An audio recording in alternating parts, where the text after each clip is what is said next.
흥부전엔 욕심 많은 형인 놀부와 놀부에게 쫓겨나게 된 착한 흥부가 등장한다. 흥부는 제비에게 도움을 주어 상을 받고 놀부는 욕심 때문에 벌을 받게 되는 우리가 모두 잘 아는 그 이야기이다. 하지만 우리가 접한 동화책에는 많은 내용들이 생략되어 있었다는 사실을 알고 있었는가? 지금부터 우리가 몰랐던 흥부전에 대한 새롭고 충격적인 이야기들을 알아보도록 하자. 흥부가 우연히 위험에 처한 제비를 집에서 우연히 발견하여 제비를 구해주고 박씨를 받았다는 것은 모두가 알고 있는 내용이다. 하지만 이는 단지 우연이 아닐지도 모른다. 흥부는 사실 지나가던 신묘한 중에게 좋은 집터를 추천받았고 그렇게 이사한 집에서 제비를 만날 수 있었다. 어쩌면 계획된 부처님의 은혜일지도 모른다. 현대의 관점에서 본다면 부동산이 얼마나 중요한지를 배울 수 있다. 한편으론 좋은 집터 정보를 무료로 제공받아 부동산 투기에 성공한 흥부가 부러워진다. 흥부놀부 형제는 충청도, 전라도, 경상도의 경계가 만나는 곳에서 산다. 지금으로 따지면 충청북도 영동군, 전라북도 무주군과 경상북도 김천시 사이에서 거주하고 있는 것이다. 참고로 흥부 형제의 성씨는 박타령에 걸맞게 박씨다. 흥부 집은 제비보다 사람이 더 제비처럼 새끼들을 먹이고 키우는 모습을 보인다. 부모가 밖에 왔다 갔다 하면서 음식을 구해와 아이들을 먹여 살리는 모습을 보여주고 아이들은 지푸라기와 지늘그로 만든 제비집 같은 멍석 귀에서 입을 떡 벌리고 아기 새들 마냥 밥 줘라는 말만 반복한다. 이는 주요 등장인물인 제비의 모티프를 흥부 가족을 통해서 드러내고자 한 작가의 의도로 해석할 수 있다. 흥부가 박을 탔을 때 금은 보화만 나온 줄 알았겠지만 사실 그 안에서 여자도 나왔다. 모두들 알다시피 흥부는 너무도 사랑하는 아내가 있는데 그러니까 애를 24명이나 가졌겠지. 양귀비라는 박에서 나온 아리따운 첩에게 반해 함께 시간을 보냈고 흥부 아내는 이것 때문에 엄청 삐졌다고 한다. 실화임. 삐진 아내를 풀어주기 위해 흥부는 내게 밤이 10번이라면 9번은 당신과 고작 한 번 저 여인과 보내는 것 뿐이요 라는 망언을 남겼다. 모두들 흥부를 착한 사람으로 잘 알고 있을 것이다.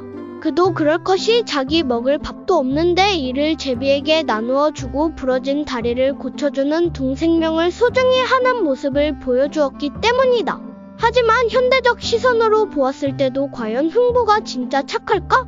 사실 흥부는 놀부 형님한테서 쫓겨나기 전 여러 선행 만행을 베풀었다. 얼어서 병든 사람에게 옷을 벗어주고 자기 돈 아님 장마 때 큰물 가해 삭 안 받고 월천하기 형아는 나가서 뼈 빠지게 돈 버는데 자기는 공부 안 하고 쓸데없는 짓함. 놀부라면 속이 터지고 화병이 날 만한 행동을 평생 해왔다. 당신이 놀부라면 일도 안 하고 밥과 돈만 축내는 흥부를 단지 가족이라는 이유 하나만으로 거두어 주었을 것 같은가? 현실적으로 보면 흥부는 자립하는 능력을 키워야 하는 게 맞았다. 형에게 버림받은 흥부는 가난하고 고달픈 삶을 살았는데 그 수준이 정말로 처참했다고 한다. 모자 터진 헛간을 쓰고 편자는 조미 먹고 앞춤에 구멍이 주중중 난 옷과 김만 남은 배 중치막을 쓸띠로 시장창틀에 둘러 맨 헐고 헛모습을 하고 있었다고 한다. 고된 생활로 힘들었던 흥부는 결국 놀부에게 손을 벌리러 갔는데 흥부가 두 손 빌며 서럽게 우니 놀부는 도움을 주지 않으면 안 가고 주면 또 찾아올 것이라 생각했다. 그래서 놀부는 단단한 몽둥이로 흥부의 볼기작을 애후두려 쳐서 혼냈고 흥부는 다시 돌아오지 않았다. 흥부는 박을 심은 후 박을 타서 한 끼를 구급하려고 한다. 흥부가 도끼를 얻어 지붕 위에 놀라가 박을 따려고 하는데 박이 당산 나무에 감기고 넌출에 꼬여 쉽지가 않았다. 그래서 박통을 동이고서 흥부는 뒷줄 잡고 서자는 잡아당겨 간신히 박을 땄다고 한다. 5마리의 형제가 구렁이에게 잡아먹히고 홀로 남은 제비. 흥부에게 치료를 받고 건강해진 제비는 보답으로 박씨를 선물해주고 간다. 사실 이 박씨를 흥부에게 전하라고 시킨 제비는 따로 있다고 하는데 엄마를 따라 강남 양쯔강 남쪽에 간 아기 제비는 명부의 제비 수를 기록하던 장수 제비를 만난다. 왜 새끼 제비가 너 하나지? 제 형제들은 구렁이에게 다 잡아먹히고 저는 흥부 덕에 겨우 살았습니다. 흥부에게 감동을 받은 장수 제비. 흥부 한 일 생각하니 금세의 군자로다. 이것을 물어다가 흥부에게 전하여라. 그래서 새끼 제비는 장수 제비가 시키는 대로 박씨를 가져다 주었던 것이다. 밥 좀 얻어 먹으러 놀분에 갔다가 쫓겨난 흥부. 이렇게 가난한 흥부도 먹고 살기 위해 여러 일들을 했는데 흥부가 한 일들은 무엇이었을까? 들판 김매기, 산풀베기, 먹고 떼인 돈 받기, 가마 들기, 공문서 전달하기, 담 쌌는데 자갈 줍기, 매품팔이, 시장에 약재 옮기기, 기생들 편지 전하기, 들병장수 술찜치기, 밤낮으로 쉬지 않고 일을 했던 흥부. 이 고생을 해도 식구가 너무 많은 탓에 밥 한 끼 제대로 먹기 힘들었다고 한다. 놀부는 흥부를 집 밖으로 내몰았고 제비의 다리를 인위적으로 망가뜨렸다.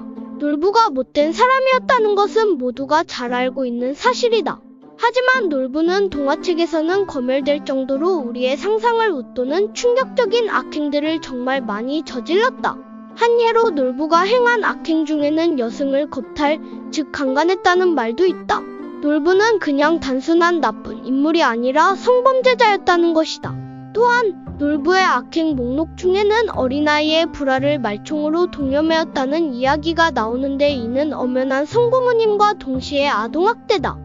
이 외에도 임산부 배차기, 우는 아이 똥 먹이기 같이 상식적으론 이해하기 어려운 엽기적인 행위가 다양하게 나타난다. 이 밖에도 놀부가 저지른 범죄는 동물학대, 상해죄, 강매, 명예훼손, 살인미수, 노인학대, 절도 등등 셀 수 없이 많다.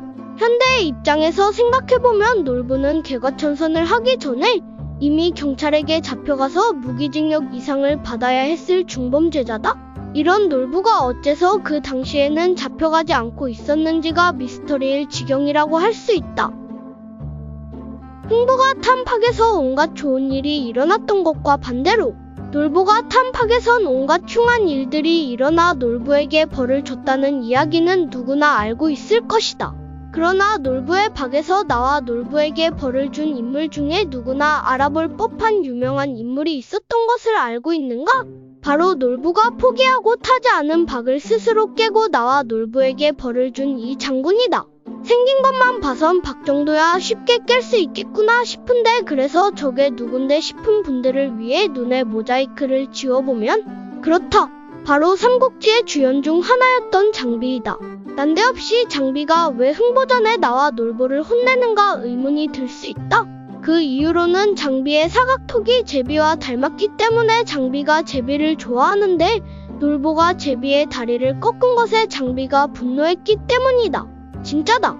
물론 그것 외에도 장비가 삼국지의 유비 관우 장비 중 막내로서 형제애를 누구보다 중시했던 인물이었기 때문이기도 하다. 장비의 성격상 놀부를 죽이러 간 것이었지만 놀부를 죽이면 놀부와 흥부가 화해하지 못할 것이라 생각해 결국 놀부를 살려주는 대신 개과천선하라고 살려줬다고 한다.